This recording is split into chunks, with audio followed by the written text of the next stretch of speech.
So hello everyone, it's exciting to be here, day one of my gym residency here at St. Louis Chess Club in 2022. Excited to be here, and as my first lecture of the Grandmaster Choice, I'm going to go over some of the critical yet conceivably easy to understand moments of the match between Spassky and Fischer. Fischer-Spassky, 1972 match of the century. We are at the 50 years anniversary of this event. First, the result. It was 7-3 for Fischer and 11 draws. So that, if you do the math, it's 7 plus 5.5, 12.5 to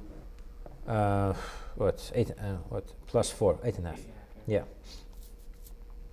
And it's one of the most crushing world championship matches in the modern history of chess. Honestly, we haven't had that since Kasparov short, and recently we had Carlsen against the Nepomniachtchi. So, and the story in itself is fascinating. So I think Fischer was not going to show up for quite some time. They were debating back and forth. Henry Kissinger called him, I guess, asked him to stand up for his country, doing his patriotic duty. Anyways, back and forth.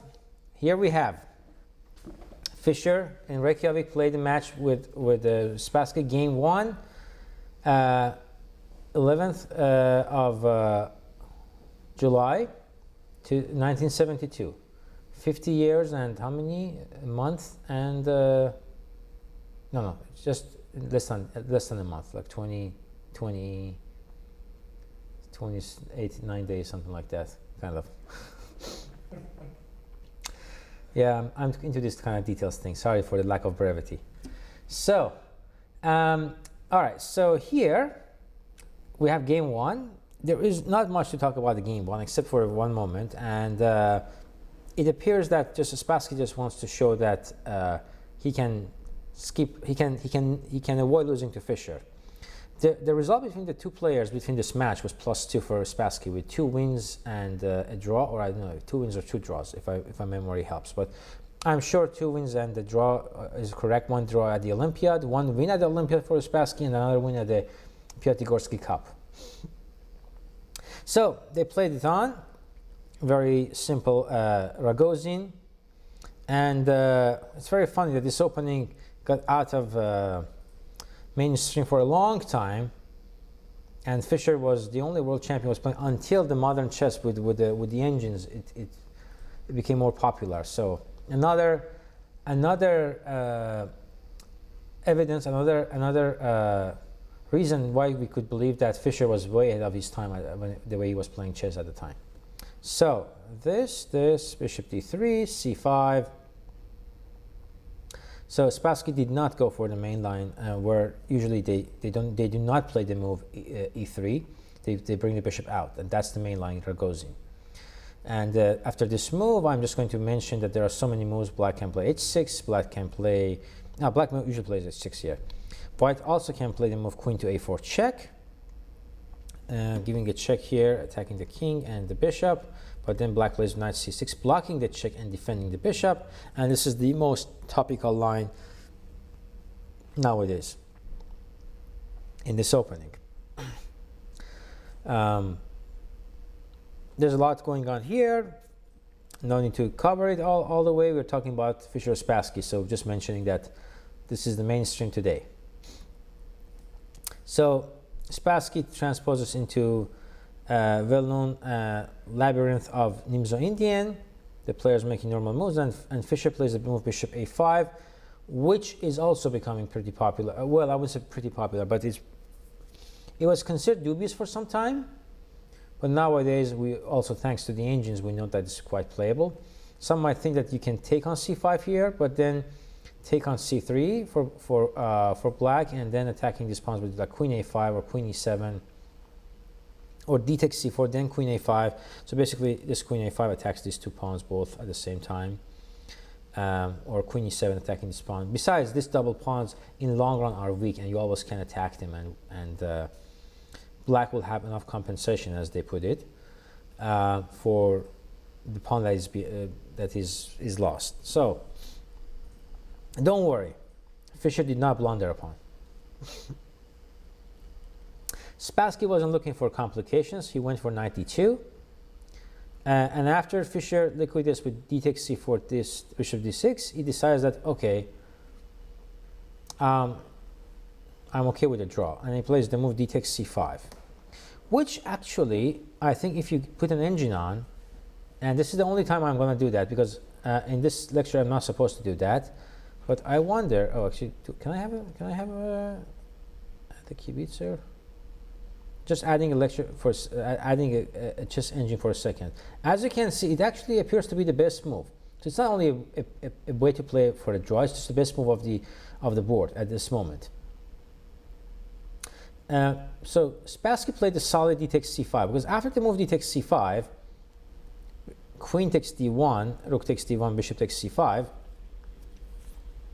So the pawn structure is completely symmetrical. You see that? Okay.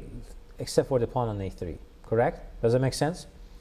And after, of course, the tempo when you move b4, bishop here, bishop b2. If we just look at this, so we have 2 versus 2 here, 4 versus 4. There's no breakthrough, pawn breakthrough, because it's symmetrical. Everything just blocks, they're just in front of each other. So,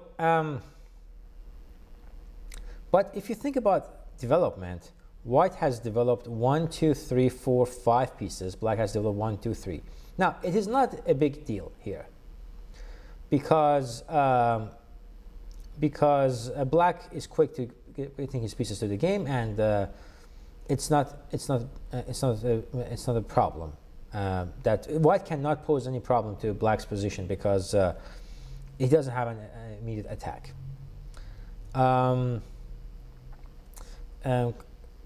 Fischer played bishop d7.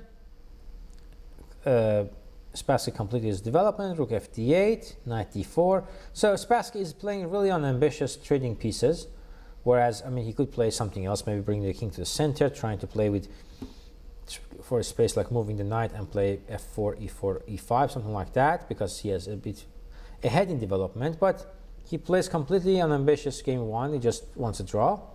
Capture, capture. He says no to everything. Fischer is trying to complicate the game. He trades the pieces. Capture, capture. The king's marching toward the center. Same. Then he trades the rooks. f6 was played by Fischer. He's trying to play e5 and then securing this. This is square for the king. Really, I don't see the move f6. What does it do, really? But Fischer played it anyways. He could just play king e8 or knight c3, knight d5. Anyway, this is extremely dry. There's nothing happening here. There's no immediate threats or something. f6, knight a5, knight d6, king d3, bishop d8. He's dismissing this knight. Otherwise, if the knight doesn't move, he just takes on a5 and the pawns are doubled. This knight is also defending this score, so this is all well protected. I'm going to close this because there's one question I want to ask you. And then knight c4, bishop c7, capture, capture, and then Spassky played b5. And here comes the famous moment. Have you seen this one before? Yeah. Bishop takes h2. Yeah, he took on h2. And for those who are watching this, if you haven't seen it, pause for a second and think about why this is so bad. And there's not much to talk about it. It is very simple. I hope you pause and get back to this moment. And the point is the move g3 just blocks the bishop from going out, and the bishop's trapped. He tries to free the bishop with this move, h5.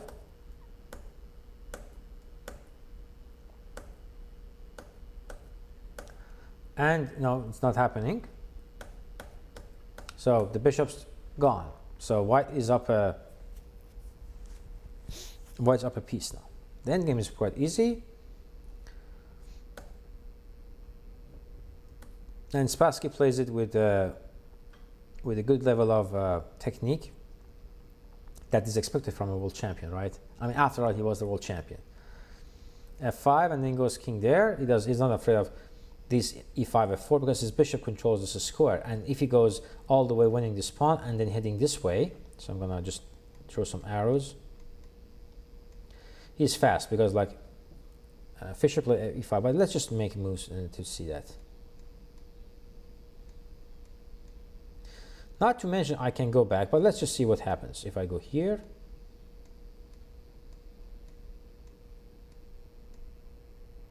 Obviously I have the counterplay over here, so I could have been wrong. I mean, probably he has this move now and it's a draw.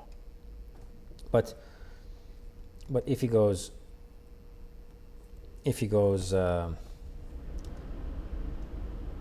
this way, then I'm heading this way, I'm winning this pawn. But anyways, I could go back after king g5, and now I win this pawns quite easily. Like if he goes here, just bishop g1, and black is in zugzwang. What's that? Oh, sorry. Thank you. Sorry about that. Sorry. So I'm gonna go back again. Just. Are we good now? Okay. Sorry about that. So if e5, king g5, f4, capture, capture. I was talking king g6 is a plan, but then black has a counter against winning this pawn on a4. So instead, I'm talking about the move f4. Sorry. I mean. After f4 here, we go back king g4, and now this pawn is gone because black is in zugzwang. And if he goes here, just I don't know.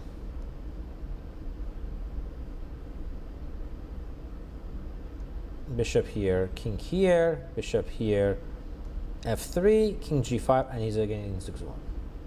So the good thing about having the extra bishop for Spassky is that he could lose as many tempi with the bishop as he wants, and the bishop goes around. So they basically are playing kind of a checkers here. So yeah, and anyways, he played f4, and eventually the game the game was won by.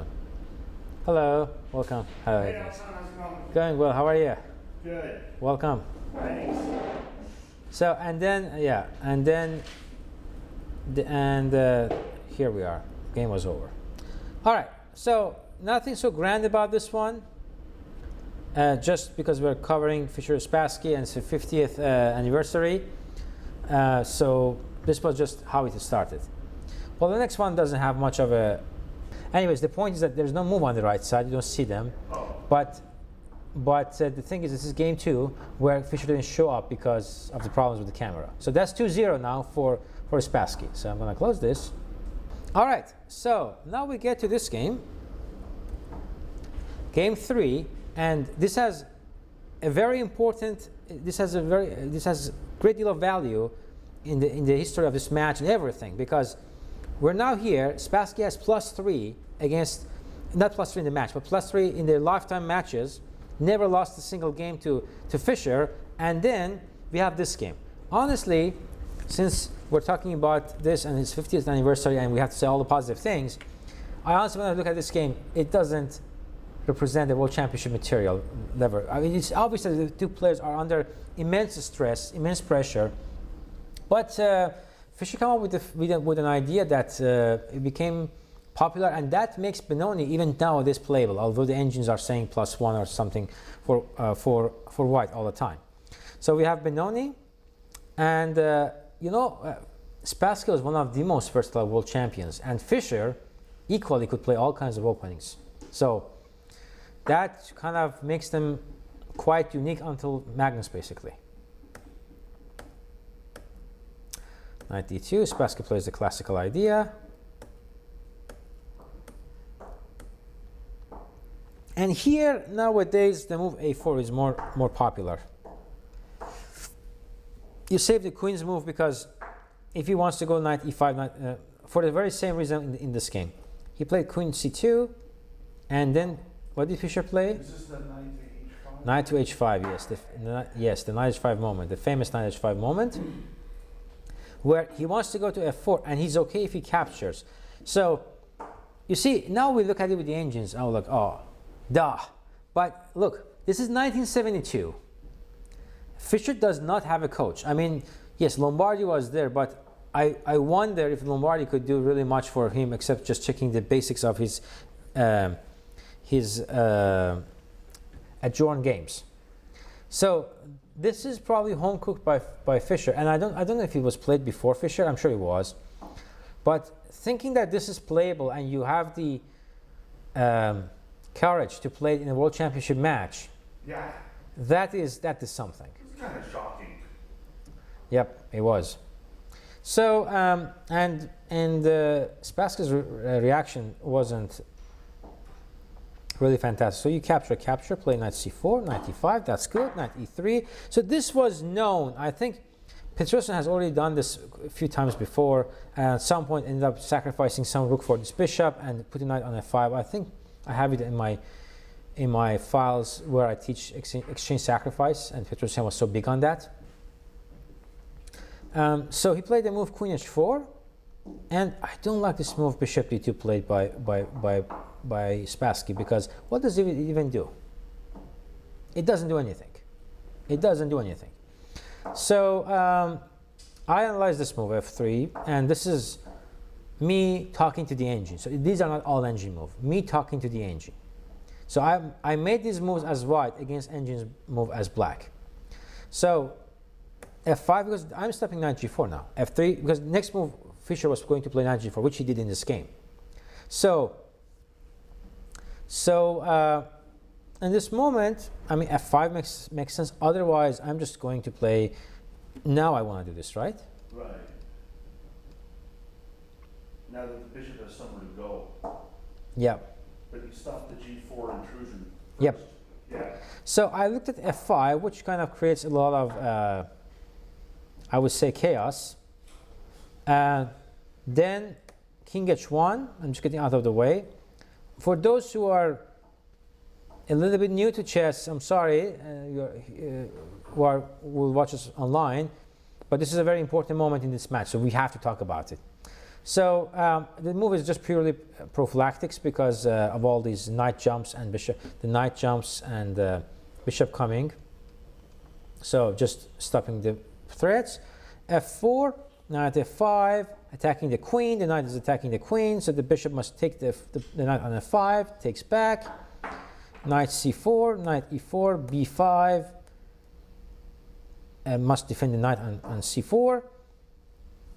a4, attacking the pawn on b5. a6, and then can you tell what can white do? Maybe I should give you a few minutes. This is the best moment for those who are chess players. What's your rating, guys, by the way? Me? Yeah. 2,000 roughly. 2,000. Okay. Yeah. 1,200. Okay. So it would be hard for you. 42,000. You could. I mean, if I give you 5 minutes, yes, but I cannot give you 5 minutes. We don't have that much time. But I'll give you a couple of minutes to think about it.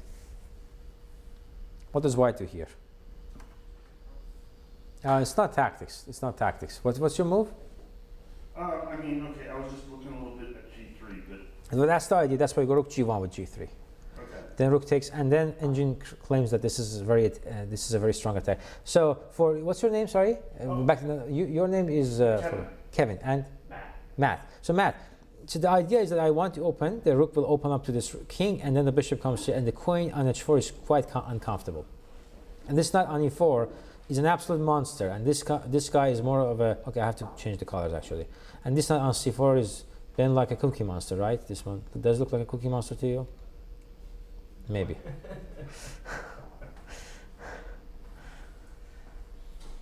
So, yeah. So this is the idea, and yeah, g3, and this knight can never go to e3. Just to give you an idea why, because capture, and then I have this move f6. Now f6. And if he captures, then g3, and then the bishop's gone. Because you see, Matt, the queen cannot defend the bishop on f6. The queen, wherever it goes, then the knight takes f6 check, and it's game over. So that's why it cannot do that. So f3. So am I asking too much from a world champion to find a move f3 preventive against knight g4? World champions are champions of prophylactics. That's what distinguishes GMs from IMs and world champions from anyone. They can smell this kind of threats from afar. So it just says Spassky wasn't himself. The whole aura, the whole euphoria of World Championship against an American has taken him by, I don't know. He wasn't himself, but Fischer was at his best. So bishop d2, knight g4. Fischer makes the most out of his chances. Bishop f4, queen f6. g3. Again, this is not World Championship move. You have to go World Championship move. You have to go back bishop g3, f4. You cannot just concede weaknesses on light squares. Oh, sorry. When your opponent has a light square bishop. So Fischer plays bishop d7, running for the b pawn. This, and very strong move b6, because he wants not to go a6, b5. So good for Matt and those who are watching live and online. If I go a6, there's a5. And due to en passant, I have a hard time playing the idea b5. So that's called prophylaxis by playing the move b6. And that's what shows that, you know, Fischer was himself. And that's what makes it very important. Rook e1, a6, rook e2, b5. And when Fischer was executing his plans, he was fast and he was merciless. So rook there, queen g6, pinning. It's not exactly a pinning, but this is a good extra to have, because endgames are always good for us because we have two bishops and already an established majority, right? Where this bishop smoothly covering. Make sense, Matt? Are we good? Okay. So plays b3, Spassky, but already you can feel that he's shaking. So then what can Fischer do?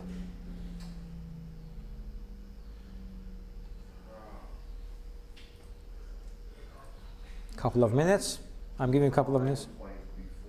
Eventually you want to do that. But again, preparation and prophylactics. Think like a world champion. So Kevin, you want to play b4. You want to exploit e4 square. That's your main plan, right? Yeah, for now. Yeah. So how do you do that? No, if I go a5, I'm hanging this pawn. If I go a5. You wouldn't want to trade a dark squared bishop and then. No, you don't want to give up this guy. This guy is your sniper for that majority here. You want to exploit e4, you first prepare it.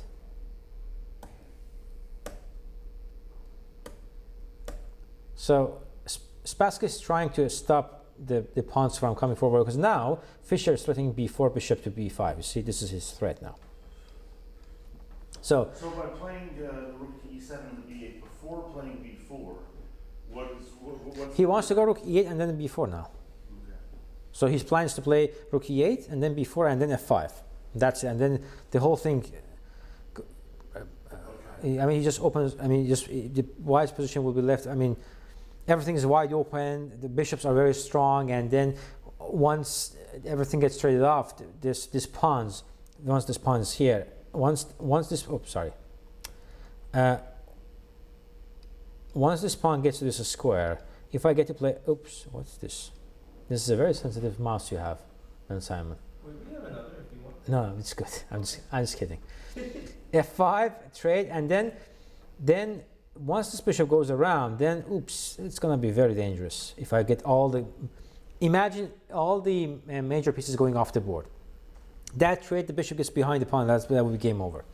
So Spassky tried to complicate things, and b4, but now that pawn on c4 is a monster sitting there.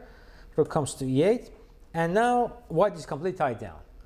But for you, Matt, we're not going to take on c3. You cash out when you know it's time for. So we don't rush into cash out, right?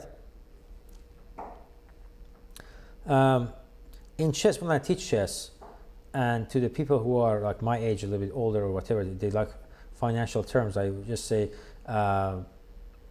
when you have an advantage without counterplay, it's like your IRA. You don't cash out your IRA. That's what it is. An advantage without the counterplay is your IRA. Don't touch it. This, H5, back, improvement. Diversify, reinvest. You just keep going forward. Okay? There. Okay, he's not finding a plan. That's fine. Okay, it's time to cash out. You go around, just see, okay, your portfolio doesn't grow. Okay, it's time to cash out. And it's a good time to cash out, because after all these trades, now now, after the cash out, it's time to invest in something else. Now you see, all of a sudden, I'm in good shape. And after bishop h6, queen back here, depose the bishop, queen b1 pinning it, king f1 and bishop. And now, if only white could play the move bishop b2, we were the one who were going to be in trouble, right? But this bishop is luckily pinned. And now we are the one who are going to exploit all these squares.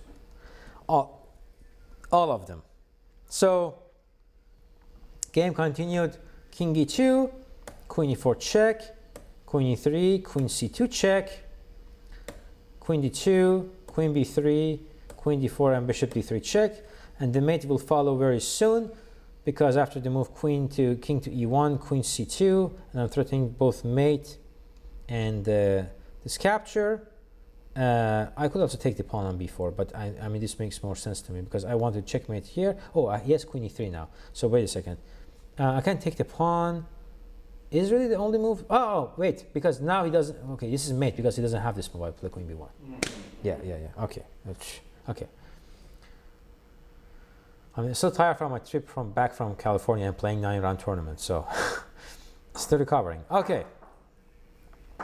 Also, the funny thing is that I never went beyond the move beyond this move in the game. This is the first time I went beyond this game. So I've looked at this game up to this point like maybe 100 times, but I've never gone through all of the moves before, because it was like, oh, black is winning. So I've never actually spent time looking at it. Okay, wasn't the greatest game, but it was the pivotal moment. It was the pivoting moment for Fischer because he won his first game ever against the world champion.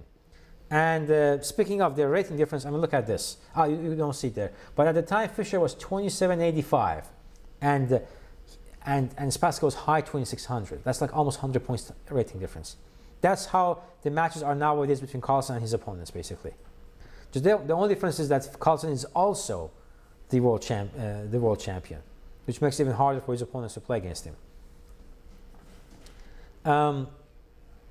And yeah, that was the first win. This is the game, the equalizer game 5. They drew the game 4. So this is the equalizer. And here Fischer played this famous idea of knight g6, which nowadays even the engines on the high steps they show that, because this shuts down the two bishops here. It's a kind of an advanced concept. And after capture, it looks really good. And but it really is not. And a5 is actually not that accurate play by Fischer, but that's okay. It seems that white has a passed pawn, a protected passed pawn, and two bishops. And that, to anyone, you just say someone has that, you would say, oh, that's fantastic. And white has nothing here, because the very pawns are restricting the very same bishops. And actually, this black triangle pawns after g5, knight h5, knight f4 gives black a counterplay. So it's more convenient to play this as black than as white. Anyways, a long game goes along, and then actually, to Spassky's credit, he maintained the balance for quite some time. And it was balanced until now when he blundered queen c2, which loses to what?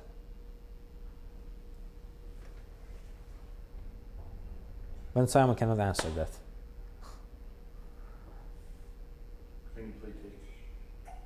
A4. Yeah. A deflection, false. So another reason that how much pressure was on Spassky playing this match. I think queen e3 was a draw, queen b1 was a draw. He has so many moves. And then this blunder. And I think, this is my opinion, I'm not an expert on Fischer-Spassky match. I'm just a chess player. Okay, Grandmaster. Have some life experience playing this game. And it's a very difficult game. It's a lot of psychological and mental capacity it takes to play good chess. And I think this was a defining moment. I think if Spassky was not going to make this blunder in this moment, it would have been a completely different match. It would have not been the walk in the park Fischer got from this point on. You think it just psychologically jarred? He just collapsed here. I mean, Spassky was gone from here. You could see the spark from here and there, but he was so inconsistent. He couldn't keep up with the game, and it was just like always something missing in his calculation. And I think this was it. If he had kept this game, if he hadn't blundered in this moment, I would say still Fischer was going to win the match because he was the stronger player, but it would have been a hell of a match. Right. Which we probably would have enjoyed more now talking about it. But hey, the history is already written, so it's the good thing is that we cannot rewrite it.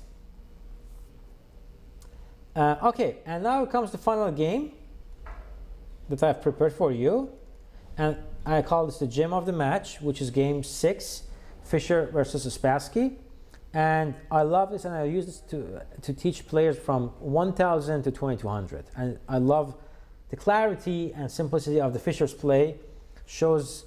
Reminds us of old times Capablanca, and it's so sad when I was looking at this game with an engine. Oh my God! Like every move is inaccurate, everything here and there. Okay, it's a different time now. But when I was a kid and I looked at it, and it was the first time, let me think about it. I'm talking 24 years ago, first time I saw this. I was 13, already too late, but okay. Back in where I'm from, which is Iran, there weren't so many chess books there, so chess was banned for a long time. So we only heard of Fischer. I even hadn't seen a photo of Fischer until I was 10. So, c4, e6, knight f3, d5, d4, knight f6, knight c3, bishop e7, and we have a queen's gambit where white wants to exert pressure in the center. Black is extremely solid, everything is very well protected, but black lacks one thing, which is what, Matt? Can you tell? Black is behind in one thing, one of the key concepts in the opening, which is what?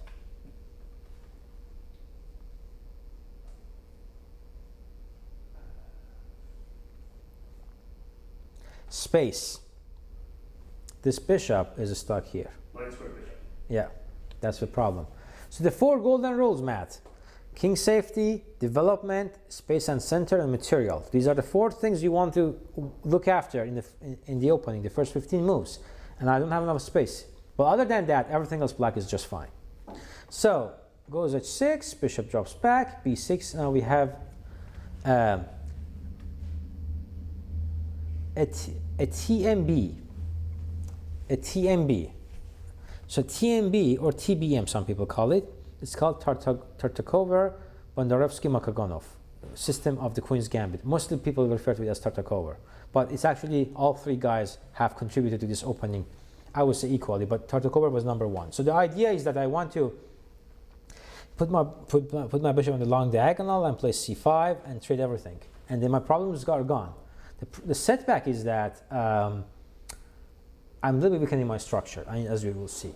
Nowadays, this is considered perfectly fine for black, easy equality, and actually Spassky achieved it. But remember, we have Spassky playing game 6, rattled by his blunder in game 5.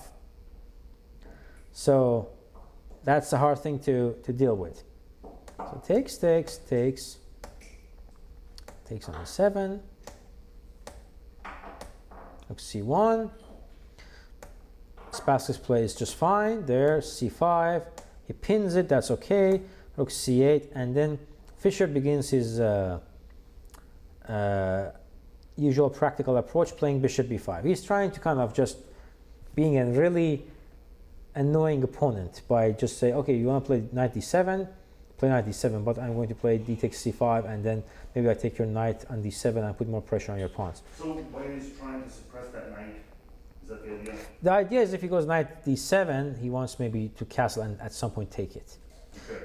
The thing is, it really does nothing. So Spassky played this, Fischer took and castled. Then Spassky played just fine, played rook a7, perfectly fine move. He gets out of the pin, we see, because the bishop, in this moment, the rook is pinned. If I take the bishop, then the rook is gone. So now he's unpinned, the bishop must move, which he did. And then Spassky brought the knight to the game, that's perfectly fine too. And then here, Fischer played knight d4. This must have really thrown off Spassky. Because according to the engines, it's not a big deal. Right, where's it going? What's that? Well, you know, I mean, it's cool sitting there, but it doesn't immediately have an object. Yeah. Is it heading to He's trying to take the bishop and play that position. Okay. And actually, Spassky really fell for the idea because he took it very seriously. Because if he takes, we can take back with the queen, so fine. I mean, yeah, white has some pressure on d5 after that because the bishop can go to f3 and there, but you have ample defense because your queen defense here, so rook can go here and knight goes here. You have defense too. You are not hopeless basically here. Right. But then Spassky does the impossible and just walks into what gives Fischer a direct plan, which Fischer and direct plan, he's like 3,000. Like he can be as strong as Magnus Carlsen. With direct plan, Fischer was really like modern players. So goes queen f8. We take, but now you see the pawn left the king safety. So it's like the king had the castle and now he has a shack. It's not the same thing. And now we're going to even more exploit it because now the light squares are weak because this pawn is possible to attack it. This pawn is possible to attack it. We're going to talk about it now. And this pawn is already a target. So I have too many squares to attack. And now comes my favorite move of the match. What did he do here, Fischer? Oh, I have an idea. Go ahead. Is it possible to play e4? In this That's exactly right. Exactly. He goes e4. And if he goes d takes e4, then he goes just rook c4, queen e3. And then you see if he goes like this move, then this way, I'm going to win this guy maybe, or even maybe just queen h3 or bishop c4. I win this guy, then I go after this guy and this guy. You see these pawns are all become targets. So, but he still had to do that. Spassky played d4. Now I get to play f4 and bishop c4. So I get an attack even at no cost. So basically Fischer is playing with the house money. I like that kind of game. I mean, if you have any game, Ben, I mean, I'll be glad to join. But playing with house money. Right. Okay. Queen e7, e5, and now I have a fixed target here, and a restricted knight. So that's great. So Fischer is doing his job. Bishop c4, king h8, targeting. Then knight goes to f8, Spassky. Then he goes b3. Getting rid of the pressure, a5, f5. And the attack is now rolling. E takes f5, rook takes f5, knight h7. Okay, now how do we continue our attack? Just simply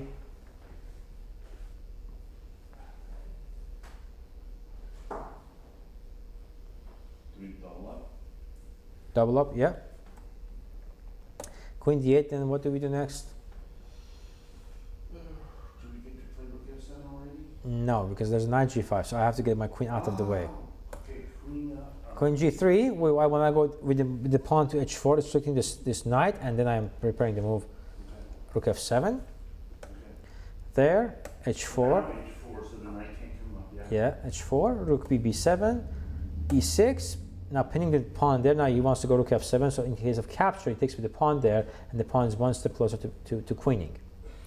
Rook c7, queen e5, domination. I'm just dominating the board. Rook f7 is coming. So also Fischer is like now acting like a cat playing with the prey.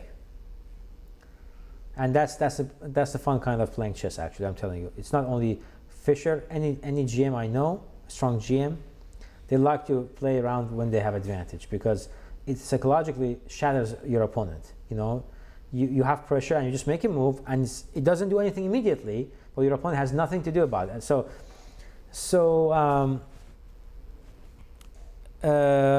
they say sometimes the mice die before the cat kills them because they become so hopeless they just give up on the idea of that they can get out of the hand of the cat. So they basically die to the idea. I mean, I don't know. It is not scientifically proven, but it's a myth that people talk about. So, and because I'm a cat lover, I have a cat, so I tend to believe that my cat is that smart. So queen e8, a4. You see, the cat plays the mouse. It doesn't do anything, but it just shows his opponent how hopeless he is. Queen d8, rook 1 f2. Queen e8, rook 2 f3. Is he triangulating, or is it really I mean, he's just passing. I think he's trying to get to the move 40. Oh, okay.